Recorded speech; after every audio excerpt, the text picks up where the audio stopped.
seem fair to me, but I certainly would respect the Chairman for standing up for committee prerogatives. Second, I agree with the Chairman that we do owe it to the Terry family to get to the bottom of this. But the third point, this is the challenge that we always have in Congress. Everything that we do, when it ends up on a partisan vote, leaves the American public with the view that essentially it's a political deal going down in Washington once again. And the hope I would have as a member of the Committee on Oversight and Government Reform who strongly believes in vigorous oversight, legitimate access that Congress should have to all the information it needs in order to make a determination about accountability and how it happened, is that we lay that foundation in this committee that would justify in the minds of most of us, including on both sides of the aisle, that contempt, a very major power, is appropriate at this time. And the two questions that trouble me to suggest that we haven't reached that foundation, at least as far as I'm concerned, is that elements of the investigation that would include things that happened when Fast and Furious or Operation Wide Receiver was being started, what happened during the Bush administration with the then Attorney General, with the then ATF head, it would seem to me very reasonable in pursuit of a full investigation that we would want to have those folks in, ask them what happened, and get the complete picture. Allow us then to have that as part of our investigation. We're not doing that, at least to my satisfaction, and I think many on our side of the aisle. The second thing is that the initial subpoena that has been revised since Friday does demonstrate that what I would say was a little overbroad approach to trying to get information out of the AG. I mean, when we started asking for things that the law clearly prohibits the Attorney General from turning over, grand jury transcripts, you know, the Federal Rules of Civil Procedure 6C says that can't be turned over.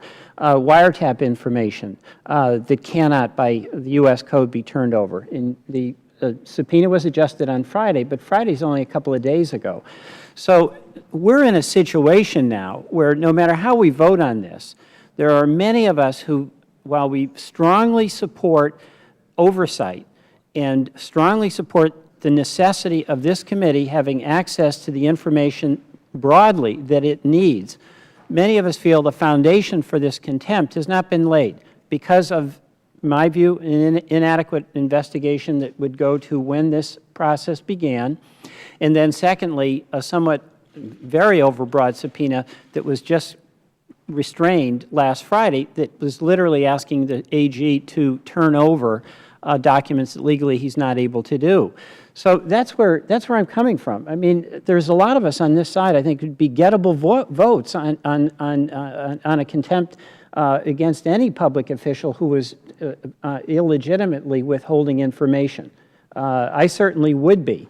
But we need that foundation in order for this to have, in my view, credibility among the public that it's just not the usual roadshow here in Washington with us saying one thing and you guys saying the other, and here we go again. So thank you. If the gentleman would yield. I yield. I might make note that nothing stops the administration from giving us, as they have, the deliberative information and other information from the previous administration. A large amount of those 7,600 documents are about wide receiver. So this administration, this Attorney General has Attorney General McCasey's and Gonzalez's records. They have the emails, they have the operational plans, and they've given a great many of them to us. And we take note that the genesis for the failed Fast and Furious, albeit smaller, albeit different, appeared to come from the same unit with the same bad ideas early on. And I think there's no argument on either side. And in fact, I think if the Attorney General, any of the previous Attorney Generals came in here, they would agree that, that in several of these cases they poorly executed on what would otherwise be follow the guns.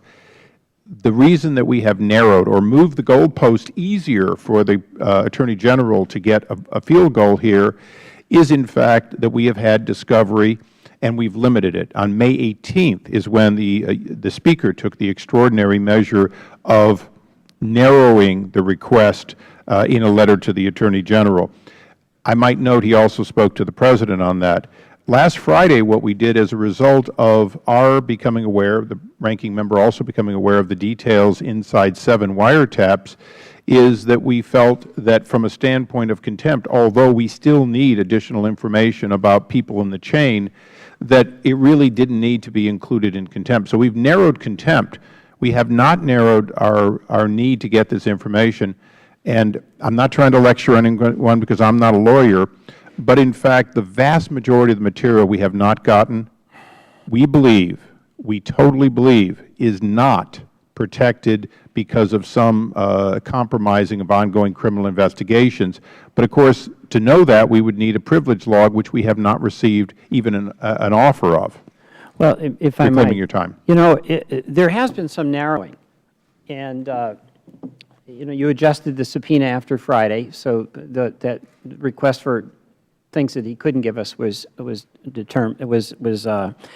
withdrawn. And then I think it is reasonable, if there's going to be withholding of information because of a claim of privilege, to get a privilege log. I agree with that. But the sense I have right now is we may be able to resolve this if we just take a half step back, because there's a little bit of disagreement between you and the ranking member as to how you heard what the Attorney General said. And if it was your version, I'd support you, by the way. But I think that the way that Mr. Cummings heard it makes it sound like the Attorney General is just trying to see if we can make some progress. So if I would support a privilege log.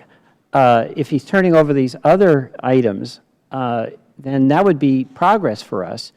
I don't know if the committee can have some discussions about us doing our work to bring in some of these people in the Bush administration, where it would at least give many of us peace of mind that we're doing our full job. So do we really need to do this today? I mean, at some point we may need to, but I don't feel like we really need to do it today in order to be true to our mutual obligation to get to the bottom of it and not take no for an answer when it comes to getting documents that we're entitled to have. I thank the